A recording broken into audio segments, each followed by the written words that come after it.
يسلمك وصباح الخير لمشاهدات ومشاهدي قناة الشروق نيوز. تفضل إذا بدون إطالة. Eh ben, on est parti pour ce tour d'horizon de la presse nationale algérienne et on commence tout d'abord avec le quotidien L'Expression dans la une que vous pouvez voir sur l'écran qui est dans mon dos dans un petit moment, qui revient en tout cas sur les déclarations du vice-ministre de la Défense, chef d'état-major de l'armée nationale, le général de corps d'armée Ahmed Gaïd Salah. L'armée met en garde, reprend donc L'Expression à sa une. Al-Moujahid également reprend les mots d'Ahmed Gaïd Salah: la présidentielle tracera les repères de l'État algérien nouveau. Voilà qui arrive notre une du quotidien L'Expression. L'armée met donc en garde, illustré avec cette manchette à la une également d'Al-Moujahid.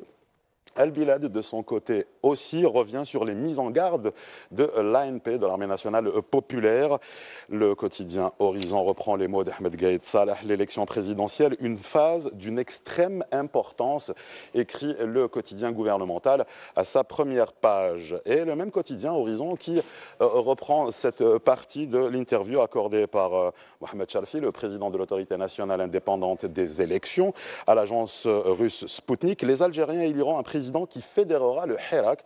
Voilà l'ambition, ni plus ni moins, du président de l'ANI et sa prévision. Démarche en tout cas à travers le pays, rapporte le quotidien L'Expression, démarche de soutien à cette élection du 12-12 et le quotidien Reporter qui observe des pros et des antis sur le terrain. La confrontation entre les deux s'est précisée davantage hier, une confrontation d'idées bien évidemment. Le même quotidien est sur la même page qui reprend sur le constat inquiet de la Ligue algérienne des droits de l'homme. C'était à l'occasion de la célébration de la journée mondiale des droits humains. C'était hier. Et on passe également au montage automobile. Le montage automobile, c'est en une du quotidien, c'est plutôt dans le quotidien Al-Moujahid qui y revient et qui revient sur cette baisse de 9% des importations de kits SKD. Et oui, les kits SKD, il en a été largement question dans le procès, l'un des procès les plus retentissants, le plus retentissant que connaît le pays. Chronologie d'un procès inédit, le procès qui devrait voir les verdicts prononcés aujourd'hui. En tout cas, c'est le quotidien Al-Moujahid qui vous propose cette chronologie. Le quotidien Nahar, lui, note: dernier mot pour Sellal et Ouihya. Et le jugement, c'est pour aujourd'hui, à la une du quotidien An-Nahar Ash-Shuruq également. Bien évidemment, on fait mention à sa première page: les hommes de Bouteflika, Yawm al-Hisab, le jour du compte ou des comptes, titre le quotidien Ash-Shuruq. Et justement, le quotidien Reporter, lui, revient sur ce verdict attendu pour aujourd'hui et titre: automobile et 5e mandat. Quand un procès en cache un autre, le même quotidien Reporter qui reprend les mises en garde du patron de l'armée nationale populaire et également qui observe des partis et des syndicats pour un rejet pacifique. Il est notamment question de cette initiative du pôle de l'alternative démocratique.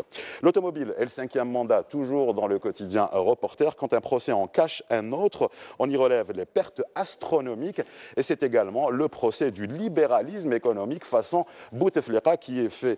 Le quotidien Al-Khabar, lui, s'agissant des comptes, fait sa une sur la Cour des comptes. Et oui, la Cour des comptes qui transfère pas moins de 33 dossiers à la justice. Pas moins de 33 dossiers et des allures et des stigmates de corruption sur tous les secteurs, observe sur le même sujet, à savoir ces 33 dossiers transférés par la Cour des comptes à la justice. C'est le quotidien Al-Bilad également qui y consacre une pleine page sur ces stigmates, les stigmates de la corruption. Madahir al-Fassad. Et puis le quotidien d'Oran, lui, précise que la Cour des comptes épingle l'éducation nationale.